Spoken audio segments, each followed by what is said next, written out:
আরে ১০০ বছর সুস্থভাবে বেঁচে থাকা ভাবলেই দারুণ লাগে, তাই না? আজকের আলোচনা কিন্তু ঠিক এই নিয়েই। আমাদের হাতে একটা বই এসেছে, খুব ইন্টারেস্টিং।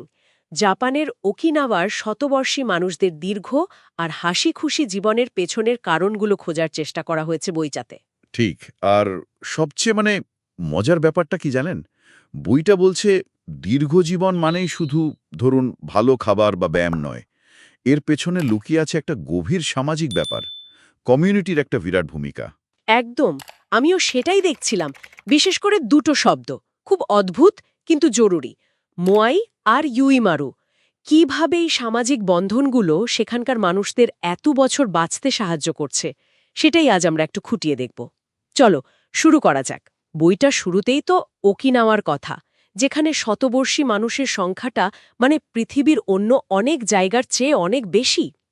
তাদের জীবনের ইকিগাই বা উদ্দেশ্য খুঁজে পাওয়ার গুরুত্বের কথা তো আমরা আগেও শুনেছি হয়তো, কিন্তু তার সাথে জুড়ে আছে এই সামাজিক সংযোগগুলো। হ্যাঁ, প্রথমেই যদি মোয়ায়ের কথা বলি, ব্যাপারটা খুব সহজ কিন্তু খুব শক্তিশালী।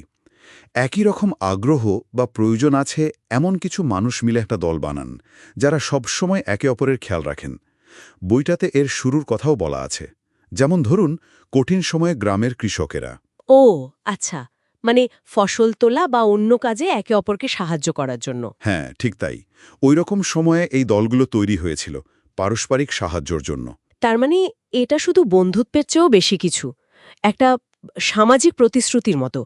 বইটাতে যেমন লেখা আছে, এই মোয়ায়ের সদস্যরা নাকি প্রতি মাসে অল্প কিছু টাকাও জমান একসাথে। হ্যাঁ, ঠিক তাই। প্রতি মাসে অল্প অল্প করে জমান। ওই জমানো টাকাটা তারা একসাথে ধরুন খাওয়া দাওয়া, গল্পগুজব বা তাদের পছন্দের কোনো শখের পেছনে খরচ করেন। যেমন শগি খেলা, জাপানি দাবা। বাহ। কিন্তু এর আসল গুরুত্বটা আরও গভীরে। এই ব্যবস্থাটা একটা দারুণ মানসিক আর আর্থিক নিরাপত্তা দেয়। দলের কেউ যদি হঠাৎ আর্থিক সমস্যায় পড়েন, তাহলে সাহায্য পান ওখান থেকে। একদম, তিনি ওই জমানো টাকা থেকে সাহায্য নিতে পারেন অগ্রিম হিসেবে। এই যে একটা ভরসার জায়গা, এই একাত্মতার অনুভূতি, এটাই কিন্তু স্ট্রেস কমাতে আর মনে জোর আনতে দারুণ সাহায্য করে, যা কিনা দীর্ঘ জীবনের জন্য খুবই জরুরি। সত্যি অন্যরকম একটা ব্যবস্থা। আচ্ছা, এই পারস্পরিক নির্ভরতার ধারণাটা কি শুধু এই ছোট ছোট দলেই দেখা যায়, নাকি আরও বড়ভাবেও আছে? ভালো পয়েন্ট। এখানেই আসছে ইউইরমুরুর ধারণাটা। বইটিতে ওগিমির স্থানীয়দের কথা বলা হয়েছে, যেখানে এই ইউইরমুরু পারস্পরিক সহযোগিতার চেতনাটা খুব শক্তিশালী। ইউএমুরু। হ্যাঁ, এটা শুধু বিপদে সাহায্য করা নয়, বরং দৈনন্দিন জীবনের প্রায় সব কাজে এই একে অপরের পাশে থাকা। সেটা চাষের কাজই হোক বা ধরুন বাড়ি তৈরি, এমনকি গ্রামের কোনো সামাজিক অনুষ্ঠানেও সবাই মিলেমিশে করেন। তার প্রত্যেকেই কমিউনিটির জন্য নিজেকে খুব প্রয়োজনীয় মনে করেন, কেউ বাদ যান না। ঠিক তাই। এই যে মিলেমিশে কাজ করা, একে অপরের ওপর ভরসা রাখা, এটাই সম্প্রদায়ের বাঁধনটাকে খুব মজবুত করে তোলে।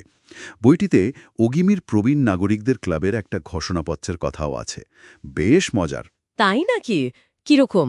তারা বাইরের লোকদের স্বাগত জানিয়ে বলছেন, অনেকটা এরকম যে, যদি দীর্ঘ জীবন আর স্বাস্থ্য চান, আমাদের গ্রামে আসুন, আমরা একসাথে দীর্ঘায়ুর রহস্য খুঁজে বের করব। এই কথাটাতেই বোঝা যায় তাদের কমিউনিটির শক্তি আর আত্মবিশ্বাস কতটা। বাহ। তার এই টিম ওয়ার্ক আর পারস্পরিক সহায়তাই তাদের আসল মানসিক শক্তি যোগাচ্ছে, জীবনের ছোট বড় সমস্যাগুলো সামলাতে সাহায্য করছে। একা ভালো থাকার চেয়ে একসাথে ভালো থাকার এই দর্শনটাই হয়তো তাদের দীর্ঘ আর সুখী জীবনের অন্যতম বড় রহস্য। হ্যাঁ, সত্যি ভাবার মতো। বিশেষ করে আজকের দিনে, আজকের এই ব্যস্ত প্রায় আত্মকেন্দ্রিক জীবনে, যেখানে আমরা ক্রমশ একরকম বিচ্ছিন্ন হয়ে পড়ছি, সেখানে ওকিনাওয়ার এই মোয়াই বা ইউইমারুর মতো গভীর সামাজিক বন্ধন কি আদৌ তৈরি করা সম্ভব বা টিকিয়ে রাখা? সেটাই। আর যদি সম্ভব নাই হয়, তাহলে ব্যক্তি হিসেবে বা সমাজ হিসেবে আমরা এমন কিছুকে হারিয়ে ফেলছি যা শুধু আয়ু বাড়ায় না, হয়তো জীবনের গভীরতর মানে খুঁজে পেতেও সাহায্য করে। এই প্রশ্নটা না হয় আজকের মতো আমাদের ভাবনার জন্য তোরাই থাক।